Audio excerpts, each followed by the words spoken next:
liars! China is a liar! Shame on liars! Shame on liars! Stop lying to the world! Stop lying to the world! Tibet was never part of China. So the Executive Vice President of SEIU Healthcare Minnesota, and most importantly, a Tibetan activist.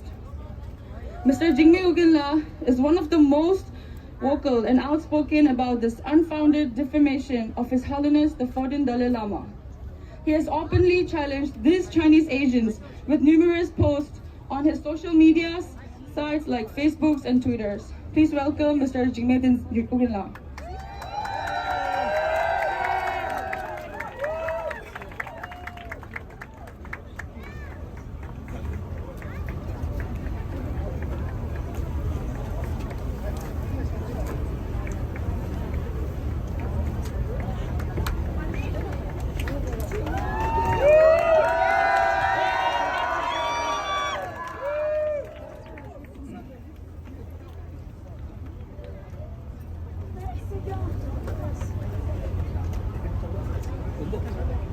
Long live! Long live! Long live! This is an incredibly powerful, strong, and resilient group that I see from here. I hear there's about 5,000 Tibetans standing shoulder to shoulder. And I keep saying that this is not a protest. This is an uprising. An uprising by Tibetans and followers of Buddhism across the globe, demonstrating the truth of power, shaking the conscience of humanity with voices echoing across the world. An uprising to awaken the spirits of our martyrs, the courage of our ancestors, because every time they come for His Holiness, they have to come through all of us. This is not a protest. This is an uprising. My name is Jigme. I'm a Tibetan, and I'm a proud follower of His Holiness the great 14th Dalai Lama, and I serve as the president of the Tibetan National Congress.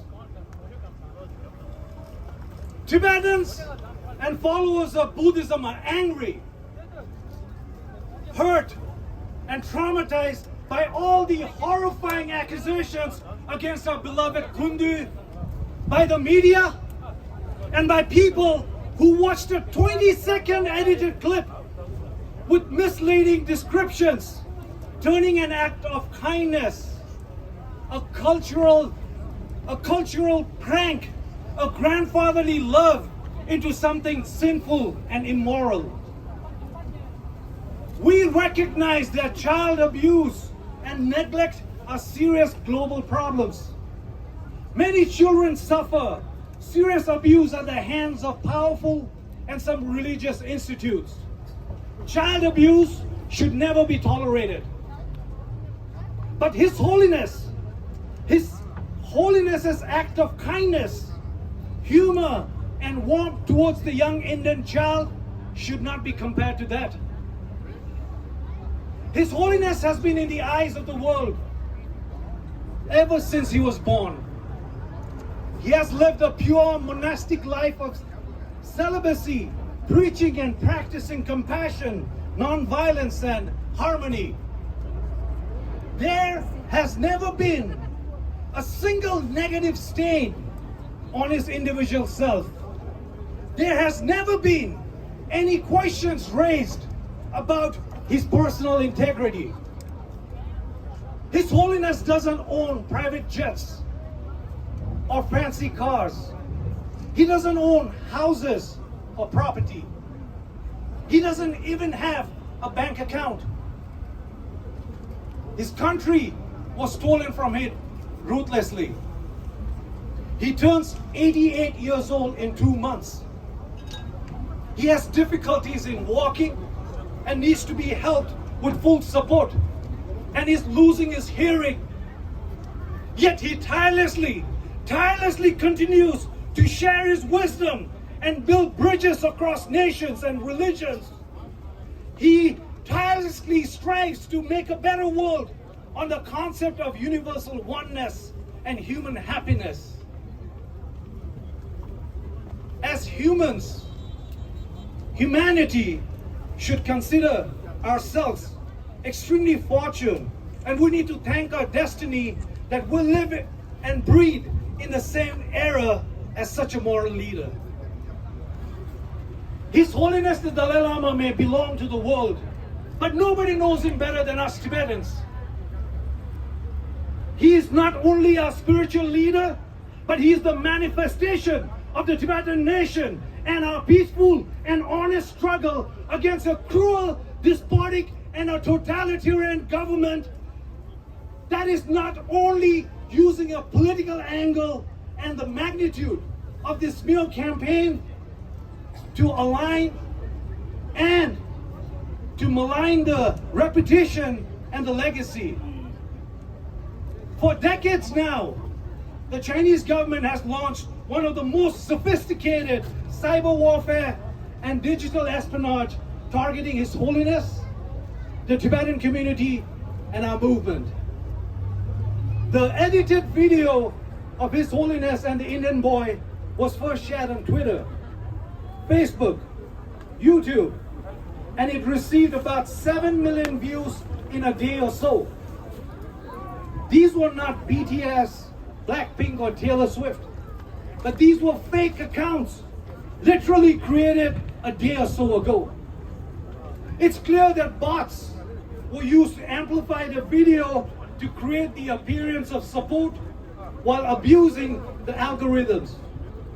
The Chinese government's disinformation has a network of trolls in various languages across the world, paid media, and so-called influencers who have weaponized social media at an unprecedented global scale. China is clearly demonstrating to the world their disruptive and destructive cyber capabilities. Recently, the US-China Economic and Security Review Commission showed that Beijing's cyber espionage operation has a serious threat to the US government. In a snap of a finger, they can cripple America, its military, transport system, trade, communication, infrastructure, and even the electricity and water supply. I just want to talk a little bit about Tibet, because the world needs to know that for 60 years, the Chinese government banned anything and everything related to His Holiness the Dalai Lama inside occupied Tibet. Tibetans were punishable for 10 years of intense slave labor camps just for owning his photo, praying to him, or even mentioning his name. The very existence of the Dalai Lama was completely erased inside China, and he did not even exist online. Last week, the Dalai Lama was trending and became one of the most searched topics in China. Official state-sanctioned accounts started posting the edited video and very badly photoshopped photos of His Holiness with the goals to defame and slander, and with hopes that the Tibetan people will denounce him. Instead, the Tibetans in Tibet have been celebrating, overwhelmed and joyous, being able to freely see His Holiness's photo online without retaliation for the first time in their life. For 64 years, our people were systematically imprisoned, tortured, murdered, but Tibetans of all walks of life continue to challenge the Chinese rule inside Tibet with vigor, resistance, and fortitude. Not an ounce of love, respect, and reverence for His Holiness has been lost. Today, Tibetans only have become stronger. So I tell people in the world, do not believe what you hear on the internet. A very famous American president, Abraham Lincoln, once said, the problem with viral videos is that they are often not true. End quote.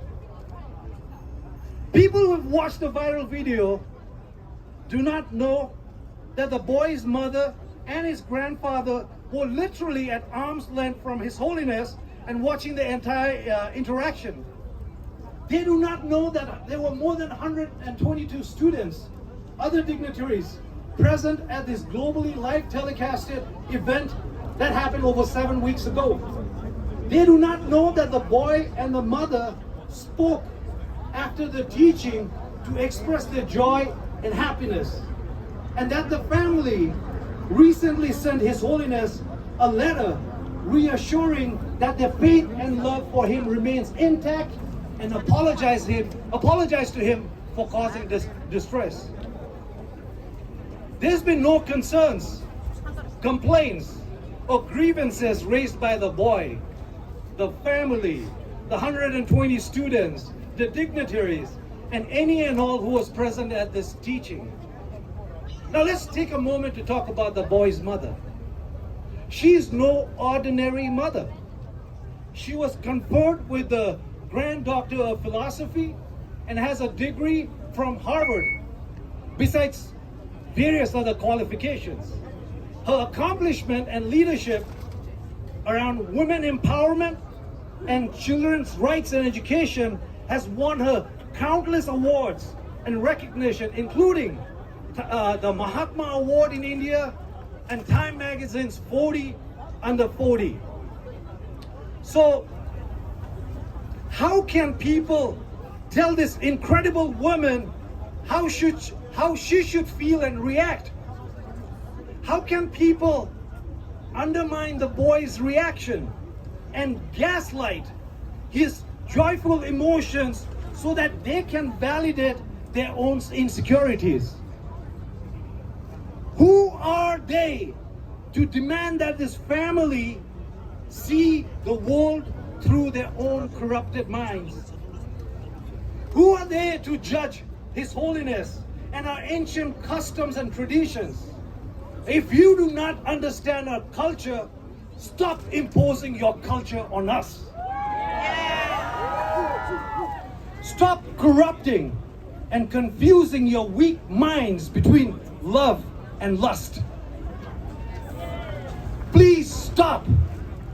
Your privilege and your arrogance are disgusting and embarrassing. Instead, take a moment to watch the complete video. Listen to the interviews of both the boy and the mother. It's a click away online. To the global media, shame on you. You make our blood boil. You have blindly promoted this edited video with gross misrepresentation and using clickbait titles and sensationalized languages to boost your own rating and create showstopper contents.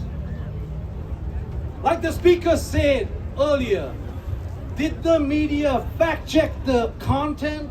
Did they fact check the source? Did they talk to the office of His Holiness the Dalai Lama? Did they talk to a Central Tibetan administration? Did they talk to any Tibetan? But why are they suddenly so silent about the boy and the mother's interview? Why are they refusing to talk about the full video and the various interactions that happened that day? I asked the media people, how can you survive on your wealth created by maligning a cherished leader that has changed the entire landscape of human consciousness with his universally accepted message of peace, love, and compassion. If these so-called journalists even have a speck of guilt and shame, they need to apologize to His Holiness. The irony is that He has already forgiven them. And we, as Tibetans, we will constantly pity them, but we will also pray for their redemption. The media needs to stop controlling and influencing our narrative and dictating our history. They need to stop hiding behind their financial fear. Instead, find the courage to uphold their sworn journalistic standard and immediately remove the edited clips, do proper research, and present it in an honest and a balanced manner. If you need contents, talk about the 1.5 million Tibetans systematically tortured and massacred by this Chinese government. Talk about the genocide, the Tibetan genocide. Talk about our ancient temples and our culture destroyed, and how Tibet continues to remain the least free country in the world. Talk about how China is obsessed with the 15th Dalai Lama's reincarnation, even as an atheist government. To all the people who benefited using His Holiness's name for their personal fame and fortune, we see you and we hear your silence. We may eventually forgive you, but we will never forget that you chose to stand on the wrong side of history and hide from the truth. To everyone concerned about child abuse and neglect, we applaud you and we thank you. But we now call on you to join us to demand that China end the forcible removal of 1 million Tibetan children, some as young as 4 years old, separated from their families and placed in Chinese state-run boarding schools to erase their culture, religion, language, and identity. Join us to raise our voices on this child abuse, and let's make it a viral issue. To all my Tibetan siblings, this is the time to rise beyond our self-imposed differences and individual separation. Now is the time to rededicate ourselves to the goals which unite all Tibetans. Restore our freedom and independence in our homeland and reunite our fellow Tibetans in Tibet with His Holiness the Dalai Lama. What unites us all as Tibetans, beyond the blood that flows in our veins, is far more significant and substantial than our enemy's power and money. Always remember that as long as each one of us are fueled by our faith, flamed by our undying love for His Holiness the Dalai Lama, forged in our history and bonded by our country and our siblings there, nothing and nobody can divide us. We as Tibetans will remain united in our goals, in our loyalty, in our blood, and we will continue to be unstoppable, and we will last longer than the CCP government. Our truth is our weapon. We shield it not just as victims, but as survivors, as fighters, as warriors that flow in our blood. Let us not back down, because this uprising needs to continue. It needs to grow. till every voice in this country, in this world, recognizes not only our truth about His Holiness the Dalai Lama, but about Tibet. Let us keep this uprising going because the truth must prevail. Long live! Long live! Pegalo! Pegalo! Pekidakpo! Pekidakpo! Puche!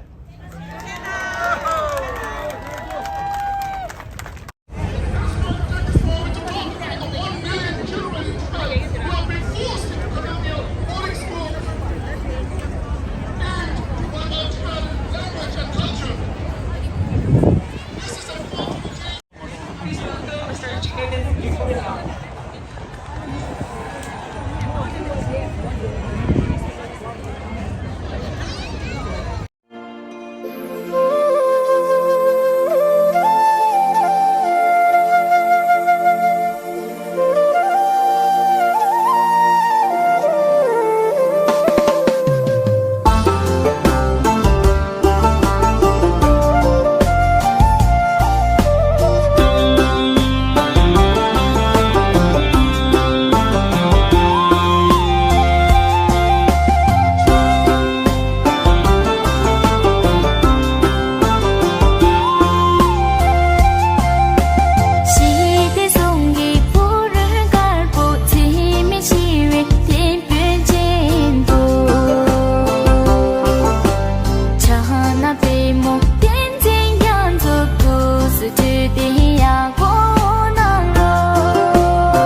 be more